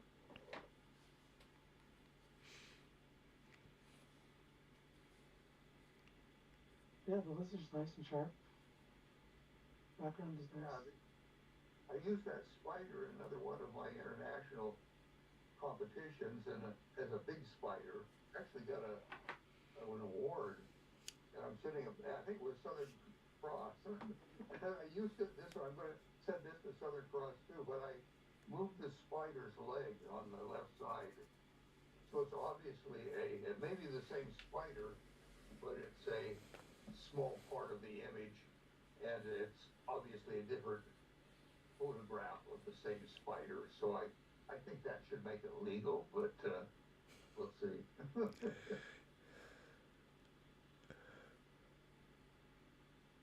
Yeah, it's too bad it's not as sharp as the lizard.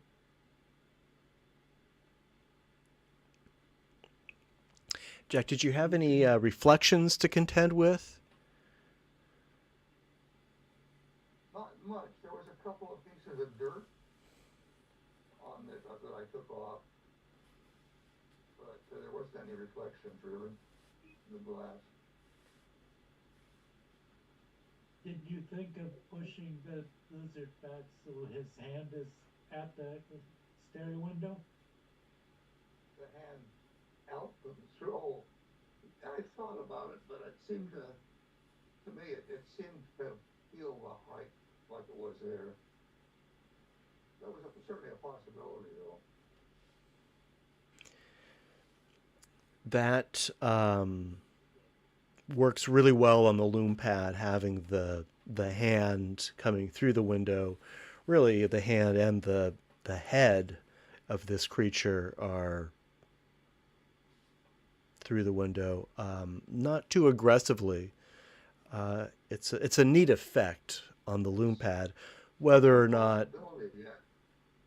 It's the hand bringing it through, but that's quite a bit of work to do that cleanly. No, I meant just shifting the window, the stereo window, so the hand is at the stereo window. Not do any. Oh, I see what you mean. That. Well, of course, if you look on the right side, it's kind of strange. It looks like if you look at the right edge of the image, the hand looks like it's quite a ways forward. It is forward. I'm saying put the hand back. Well, you want to put it back? Yeah, so it's at the actual stereo window. It does make it suggest that it's an actual window.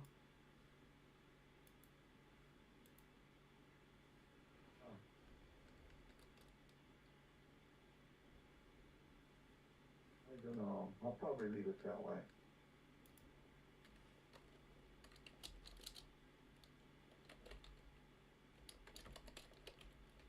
Well, thank you, Jack. I think this one's very successful. And you've definitely developed a technique for shooting lizards through glass. This one is Very, very cooperative when you do it. And I also have another 10-minute fix for this one. I'll give it a yellow frame. We'll take it away, Oleg, and if it's ready, we'll show it next week. Thank you, Jack. This is our last photo of the evening, and it's by me. It's another Bay Cruise Cha-Cha, the Aquatic Park Cove, and just a couple things I'll say about this image. I chose to make this one a black and white because I was really shooting into the sun here. As it turned out, taking this this bay tour later in the day was a bad decision because the sun was in my eyes for basically 90% of the trip. In this case, I was shooting into the light, so the cityscape was all in shadow, and I easily brought it up with shadow highlights, but because it all sort of had an even looking illumination, after I had done that, I just didn't feel like it really looked natural. It looked sort of like a high dynamic range photo, and it wasn't really what I was going for. So I went black and white with this one, and I think it benefits from it. The other thing that I'll say about the group of 3 photos that I showed tonight is that none of them went through Photoshop at all. I've been doing more work in Adobe Lightroom, and Lightroom has the tools that we really rely on in Photoshop, the camera raw filter and some editing tools, but it doesn't have all of Photoshop's creative tools. And personally, for me in my photography, I'm sort of stepping away from that, just trying to get it all in the camera. So that was an interesting experience. I had used Lightroom in the past. we were talking earlier about non-destructive photo editing, and Lightroom is great for that. That's a whole discussion that I'm not going to get into now, but no Photoshop for me this month. I got nothing against Photoshop, but didn't use it. And that's all I've got to share. Thank you. It's another one of those nice high resolution images you can just sort of zoom in on and pan around. Do you know the original width of the image? Oh, good question. The resolution is, these being old cameras, it's not extreme. I'm gonna say it was the equivalent of like a 2K. I could dig that up. I know I have the originals here. Pretty much the full frame. Yeah. It's pretty much the full width. Of course, I cropped the top and the bottom. I'm going to say it was the equivalent of like a 2K. Okay, we've got a. All right, Dig that up, it might have the original. I might need to mute somebody here. I think one reason that you can sort of navigate it like that is that I was shooting with a really fast shutter speed, 1/2000th of a second. So the images are very sharp. There's no motion blur or anything like that. And I think that really helps, really lets you kind of explore it the way you were just describing. Yeah, I like your high resolution images, like those aerial shots. You know, and it's just such a great camera. And it's not that it has great resolution. I think it just has great optics, and Canon just knows how to make cameras, or they did 20 years ago. All right. Thank you very much. Now, before we leave, we're 3 minutes over, and I'm going to keep you another few minutes because I want us to choose our 3 favorites. I'm going to cycle through the slideshow quickly, but before I do that, I do need to update the straw poll. Give me 30 seconds because I did forget one, and I would feel terrible if that image was not shared. So let me add this real quick.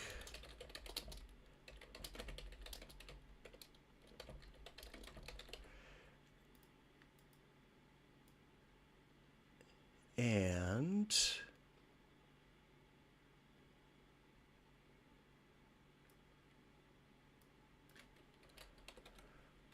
okay. So let me put the link in the chat. You may already have the link. I put it in the Zoom chat at the beginning of the meeting, and I'll put it in now in case you missed it. So if you have access to a web browser, depending on how you're viewing our slideshow tonight, please go to this link. I realize not everyone can. Some people are watching this on a TV and they don't have a computer handy, but if you can, please go to this link. I'm going to cycle through the images again quickly, and then I'll have everyone pick their favorite 3, and then we'll look at the results. I want to emphasize that this is not a competition. We're just getting some insight as to what worked and what didn't work. I encourage everyone here to enter international competitions, and this feedback might be help or motivation to do that. Okay, I'm going to start the slideshow again. I'm just going to spend 3 or 4 seconds on each slide. And here we go. The first 2 are Oleg's before and after, so we won't include those. They are very nice, of course. And of course, if you're on YouTube, there's going to be a lag of 10 or 20 seconds.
All right, if you're following along with me on Zoom, that's the slideshow. And if you're on YouTube,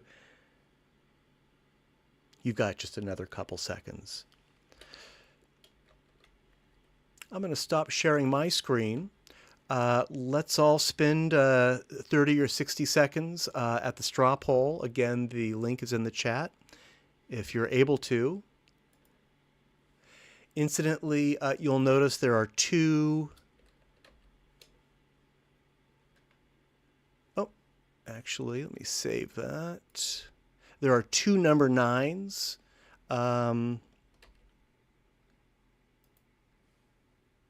Actually, let me make that a little more clear. Right now, there's a number 9 at the bottom, but okay, I'm just talking to myself here. Okay, you'll notice there are two number 9s. Don't let that trip you up. It's just an error on my part, but the images are in the correct order.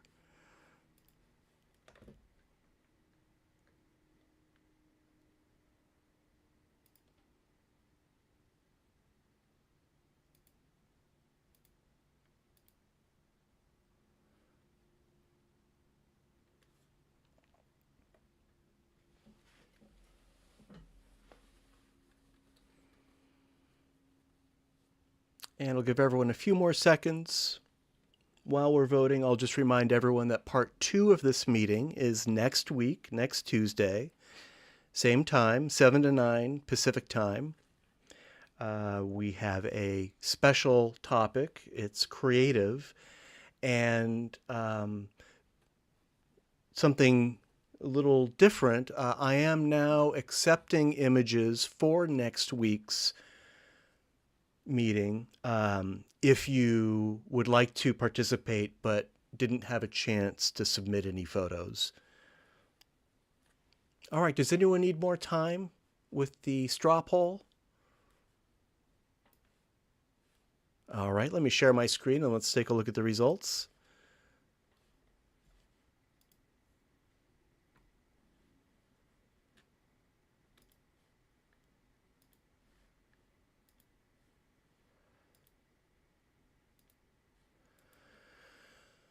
And of course, with such a small group, this isn't a very scientific result, but again, it'll give us an idea.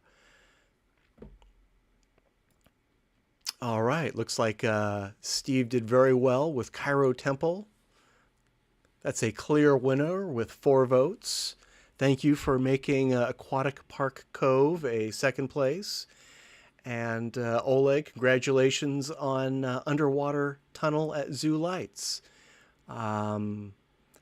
We had a fantastic group tonight. we always have more images than we can possibly get through in a single meeting, and that is a great problem to have. So thank you for participating. Thank you for sticking with us. I know some of us aren't even calling from California, so thanks for staying up. Before we call it a night, does anyone have anything they would like to add or share? All right. Well, personally, I'm going to go celebrate. I know this doesn't mean a lot to anyone here since we are all pro stereo jocks, but our Anaglyph live stream actually worked this time. It didn't blow up. And they actually don't look bad. We'll talk about that later. But I hope that this broadens our potential audience. Not everyone has a 3D TV or a loom pad or a whatever, but a lot of people do have red cyan glasses lying around. So hopefully this will make our meetings more accessible for people. That said, thank you very much, and I hope to see everyone next week. Good night, all. All right. Have a good one. Stay All safe. right.